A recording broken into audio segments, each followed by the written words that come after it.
ስለማስብ ነውና እኔ እንደማንኛውም ሴት አረብ ሀገር የምኖር አረብ ሀገር የምሰራ ልጅ ነኝ እና ምን ተፈጠረ መሰለ ዱባይ ነበር የምሰራው ዱባይ እየሰራው ያለ ለቤተሰቦቼ የነበረ ገንዘብ የምልከው እሺ ከዛም እየላኩኝ ህገ ወጡኝም እየሰራው ነበረ በመሃል ምን ተፈጠረ በሆነች በጓደኛዬ ምናምን መንስኤ የሆነ ነገር ምናምን አሉና በደላላም በምንም ብሎ ብቻ ገንዘቤንም ተቀብለው እስር ቤት ገባሁኝ ኢትዮጵያ ገባሁ እሺ ኢትዮጵያ ስገባ ቤተሰቦቼ አጋጣሚ ተጣልተው ነበረ ተለያይተው ነበረ በማን ነው የተለያዩት በኔ ነው በኔ ገንዘብ አረብ ሀገር ሁኜ እየሰራው በምልከው ማለት ነው እና ገባሁኝ ሄድኩኝ ቤተሰቦቼ ጋር እጄ እናቴንም ጠየቅኳት አባቴንም ጠየቅኩኝና የአባቴ መልስ እንኳን በጣም አስከፊና በጣም ከምልህ በላይ እንትን ነበር በቃ ያስለቅሳልም ብቻ እስከ ብዙ ነገር ያደርሳልና ቤት ሰርቼ ነበረ ከቤተሰቦቹ ከሚተርፈኝ ለራሴ እንትን በምለው ይሄን ለእናንተ ደግሞ ለኔ ቤት ስሩ እያልኩኝ ገንዘብ ልክ ነበረ እና እውነትም ቤት ተሰርቶ ባገኘሁት ቤት ተሰርቶልኝ ያገኘሁት ያ ቤት ግን የተሰራው እኔ በሌለውበት በማዘር ስምና በሁለታቸው ስም ነበር ቤቱ የተሰራው ማለት ነው እሺ ከዛ ጠየቅኩኝ እናቴ ምን አለችኝ ልጄ አንቺ ከብዙ ነገር አልፈሽ ለኔ ብዙ ነገር ሆነሻል ለኛ ብዙ ዋጋ ከፍለሻል ብዙ መስዋዕት ከፍለሻልና ቤትሽን ውሰጂ አለች አባቴ ግን ምን አለኝ አባቴ የአረብ ሀገር ሄደች ልጅም አላቅም የአረብ ሀገር ልጅም የለኝም ቤቱም የራሴ ነው አልሰጥሽም አለኝ በህግ ጠየቅኩትኝ በህግ ስጠይቀው ባንገቴ ገመድ ይግባ እንጂ አልሰጥሽም አለኝና በህግ ደጋግሜ ስጠይቀው እሱ የሱ መልስ እንቢ ነበረና ልክ ህግ ቦታ ሄጄ ደግሞ እንትን ስል እሱ እንቢ ካለ በቁሙ እናስፈርመዋለን በቃ አይኑን እናጠፋዋለን እንገለዋለን ምናምን አሉኝና ከዛ እኔ ደግሞ አባቴ ላይ እንዴት አድርጌ ዱላ ላስሰንዝር አባቴን አላስነካም ብዬ ተመልሼ ጠፋሁኝ ከዛ ቦታ ተመልሼም ወደ አረብ ሀገር መጣሁኝና አሁን ያለሁት አረብ ሀገር ነው እና ልክ እኔ ዘወር ስል ያን ቤት ተሽጦ ተካፍሎ እሱ መውሰድ ይፈልጋል ድርሻዬ የኔ ድርሻ ነው እፈልገዋለሁ ካልሆነ ግን ባንገቴ ገመድ ይግባ ምናምን እያለ ይላል ይሉኛልና እኔ እንደ እድሌ ሆኖ እድል የለኝምና በዙሪያ ያሉ ቤተሰቦች በሙሉ እኔን ካልጎዱ እኔ ካላለቀስኩኝ እኔ በቃ የሆነ ነገር ካልሆንኩኝ ገንዘብ ካላኩኝ በቃ ቤተሰቦች አይፈልጉኝምና ምን ያክል እድለ ቢስ እንደሆንኩ ነው እዚህ ጋር የሚሰማኝና እኔ አሁን አረብ ሀገር ተመልሼ ሄጃለሁ ግን ያ ቤት ሳይሸጥ ሳይካፈሉት እንደፈለጋችሁ ሁኑ ብዬ በብስጭት ነው ጥዬ ወጣሁኝ እና ሆነ ቦታው ላይ ስለሌለሁኝ አባቴ ግን ተሽጦ ወስዳለሁ እያለ ይላልና በዚህ ሀሳብ እንደው ምን ትላላችሁ ያው እንደነገርኳችሁ እንደ ድል ሆኖ ቤተሰቤ በዙሪያዬ አይፈልጉኝም ብቻ በቃ ሲኖረኝ ብቻ ይፈልጉኛል ልክ ከእጄ ላይ የሆነ ነገር ሲያጥረኝ ሳጣ በቃ ማንም አይፈልገኝም ማንም ሰው ማለት ነውና በዚህ ሀሳብ ምን ትላላችሁ የእውነት አባቴን በቁሙ እያለ አስደብድቤ ገንዘቤን መቀበል ነበረብኝ ወይስ እንደው ምን ማድረግ ነበረብኝ እስኪ በዚህ ነገር አንዳንዴ ጭንቅ ይላል ታውቃለህ ሀሳብ እስኪ ካለ የሆነ ነገር በለኝ ባወራው ታሪኩ ያልቅም ረጅም ታሪክ ነው ያለኝ ይልቁን እሱን ሁላ ከማወራው እንደው በትንሹ ስለዚህ ስለ አባቴ ያለውን ነገር እስኪ አንዳንድ ነገር ብትለኝ ደስ ይለኛል አሁን እዚህ ውስጥ ያላችሁ እየሰማችሁ ነው አይደል ሁልጊዜ የምለፈልፈው ይሄው ይሄ ነው ውጤቱ አባቴ እናቴ እንዲያርጉልኝ ምናምን ብላችሁ ስትልኩ የሚፈጠረው ይሄ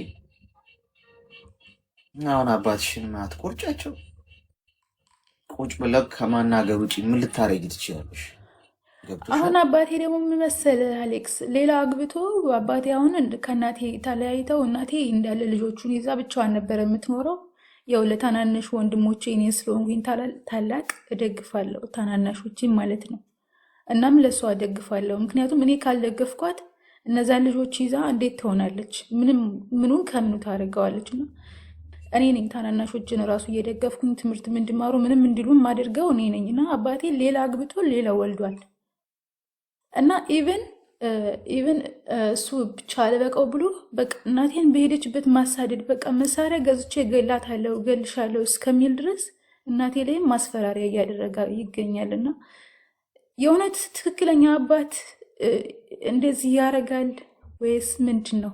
ማለት አንዳንዴ ጥያቄ ይሆንብኛል። ለምን እኔ ታናናሾችን በረዳው ባገዝኩ እነሱን በሳ ስንት ነገር ስላደረግኩኝ እኔ ወጣትነት የሚገርመው ከ8ኛ ክፍል አቋርጬ ነው አረብ ሀገር የሄድኩት።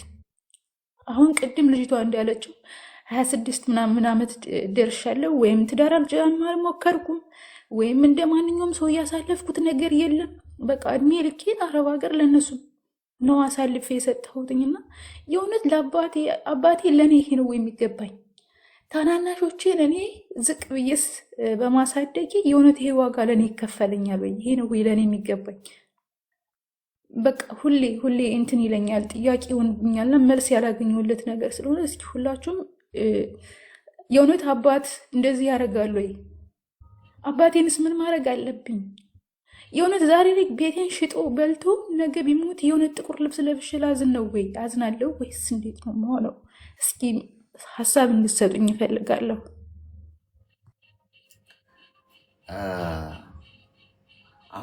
አሁን አስቸጋሪው ነገር ይኸውልሽ፣ አትቀደሙ ነው። ገብቷችኋል? አሁን ልታረጊ የምትሽይው እንደ ቤተሰብ መነጋገር ገብቶሻል? በንግግር ነው ነገሩ ልትፈችው የምትችይው። ምክንያቱም እኔ አባትሽ ከዚህ ምን እንደሚያተርፉ አልገባኝም፣ ልጃቸው ከሆንሽ በትክክል። ምክንያቱም አባት ልጁን እንደውም እየመገበ ነው ያሳድገው አይደል? እንደውም አንዳንዱ አባት እኮ ለልጁ ብዙ ነገር ያደርጋል። ስለዚህ አባትሽ ከዚህ ምን እንደሚያተርፉ ግልጽ አይደል? ያንቺ ማደግ ያንቺ ቤት እኮ የእነሱ ቤት ማለት ነው። የእውነት አባትሽ ከሆኑ ትንሽ አስገራሚ ነው የሚሆነው ጉዳዩ። እዚህ ውስጥ ደግሞ የምትሰሙ 2100 ሰው አትሰሙም። የፈጣሪ ያለ እንደዚህ እኔ የሚነዝረኝ እኔ ታው ውስጥ ባሉ ለአባቴ እንደዚህ ልኬ እንደዚህ አድርጉልኝ ብዬ እንዲህ ልኬ ገንዘብ አስቀምጡልኝ ብዬ ምን አይነት መርፌ ቢኖር ጭንቅላታችሁ ውስጥ እንደዚህ መውጋት እንደሚቻል ነው ግራ የሚገባ። ማንንም ሰው አትመኑ ማለት ነው። በቃ ሌላ ቀን የለው፣ ሰምና ወርቅ የለው፣ የሚፈታ ምናምን የለው። በቃ ግልጽ ነው። ማንንም ሰው አትመኑ። ከሰማይ በታች ከራሳችሁ ውጪ ለምታረጉት ነገር በሙሉ የገዛ ቤተሰቦቻችሁ እናት አባት አይተኙላችሁ። ገብቷችኋል? እናት አባት አይተኙ፣ ወንድምማ ይብሳል። ስለዚህ ምንድነው ብታረጊ ጥሩ የሚሆነው? እንደ ቤተሰብ ሰብስበሽ አናግሪያቸው፣ ሽማግሌ ሰብስበሽ እንጂ አባትሽ ቆይ ሚዩት አርጊ አባትሽን አስደብድበሽ የሆነ አስፈርመሽ እንዲያውልሽ ብታገኙ ቢቀርብሽስ በአፍንጫሽ ቢወጣ፣ ያ ደግሞ ትልቅ የህሊና ጸጸት ነው። ሁለተኛ እንደዛ ማድረግ አይጠበቅብሽ። ከተካድሽ ወደፊት መሄድ ብቻ፣ ከስተትሽ ተምረሽ ወደፊት እንጂ እንደዚህ አስደብድቤ እንደዚህ አስፈርሜ ምናምን ይቅርብሽ። እንደዛ በጭራሽ እንዳታስብ። ፍርድ ቤትም ተካሰሽ አባትሽን ጠበቃ ቀጥረሽ ምናምን ትንሽ ከአይምሮ በላይ ነው። ከሰሽ ምናምን ዊን ብታረጊ አሸነፍኩ አትይ። አስቸጋሪ ወጥመድ የሚሆነው ይሄ ነው። ተው ምላችሁ ለዛ። ስለዚህ እኔ ስደት ላይም ከሆንሽ ወደ ሀገር ቤት ሂጂና ቁጭ ብለሽ ተነጋገሪ፣ በተረጋጋ በሰከነ መንፈስ። ንስሐ አባትም ይዘሽ ሊሆን ይችላል፣ እውነትሽን ይዘሽ በዛ በፈጣሪ ፊት ሽምጥጥ አድርገው ከካሉሽ ታይ እግዚአብሔር መልሳለሁ። ገብቶሻል? ፈጣሪ ፊት ሽምጥጥ አድርገው ከካሉሽ ነገ እኮ ሞት አለ። ማናችን የትኛውን ልንበለው ነው? ገብቶሻል? ስለ ያዝን እኮ አይደለም፣ ነገ እኮ ወዳቂ ነው። ስለዚህ ሄደሽ ጉዳዩን መስመር አስይዙ። አይ ካሉሽም ለእግዚአብሔር ሰተሽ መንገድሽን ቀጥይ። ያንቺ ህይወት ይስተካከላል። ተገፍተሽ ነው፣ ገፍተሽ አይደለም። ገብቶሻል? በዚህ መንገድ ነው ማስኬድ ያለብሽ። ተግባባን?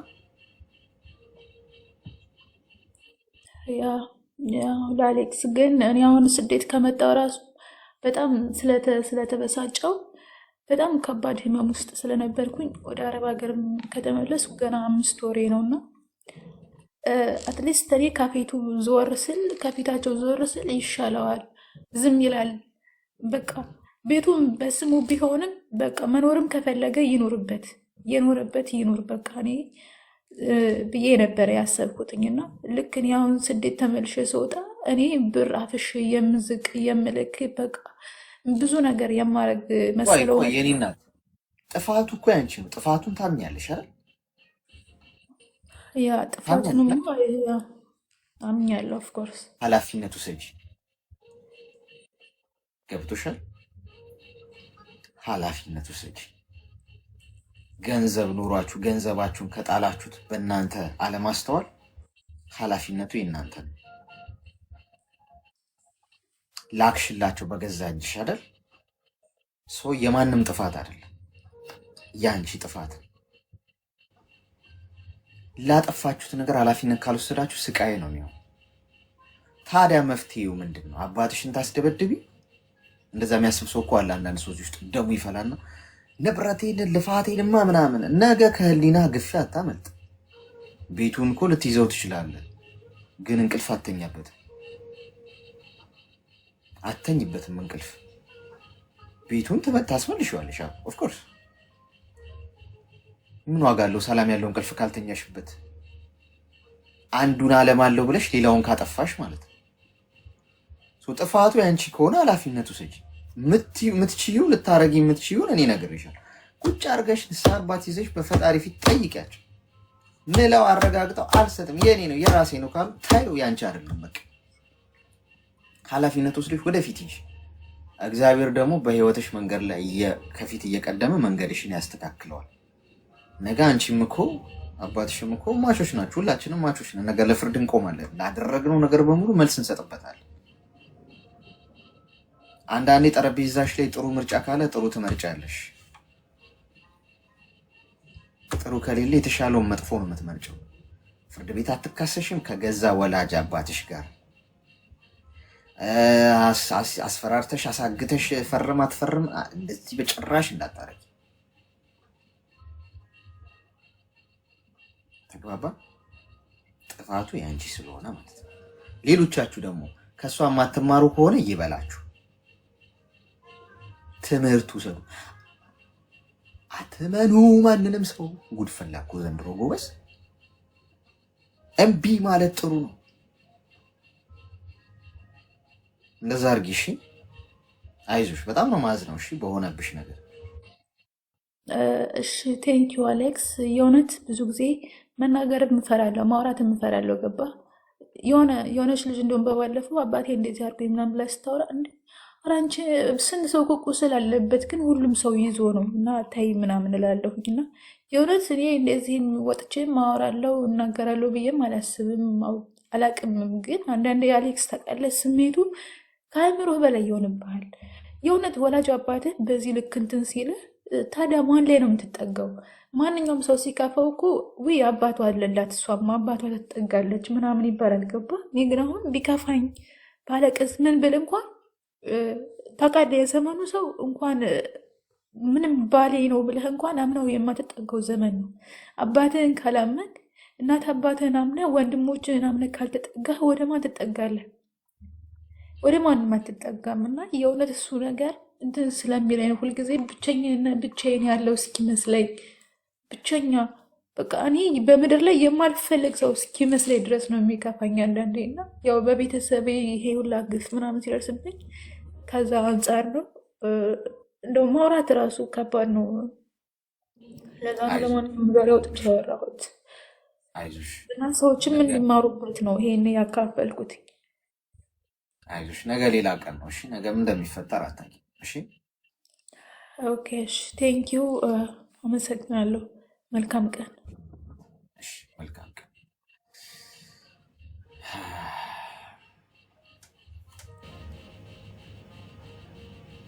ትንሽ ከባድ ነው። አንድ ቀን ሳልገባ ቀርቼ ብገባ የምሰማው ነገር ትንሽ ብዙ ሰው ተረፍርፎ ነው የሚያጋጠመኝ ያላልኳችሁ ነው። ዛሬ ያልኳችሁ ነው የሆነው። ዛሬ ከገባው ሰዓት ጀምሮ የምሰማው ጆሮ ጭው የሚያደርግ ነገር